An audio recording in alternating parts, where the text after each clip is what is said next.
بسم الله الرحمن الرحیم.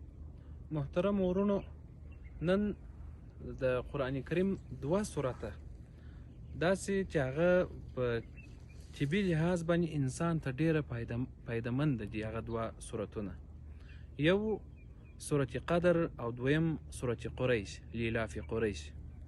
که چیرې یو څوک د معدې مشکل ولري، قبض ولري، یا په معده کې بل یو مشکل ولري، هر سهار به 11 واره سورت قدر وایي. تر هغه وخته پورې بیا وایي چې الله تعالی جل جلاله د دغه کس مریضي ورسموي.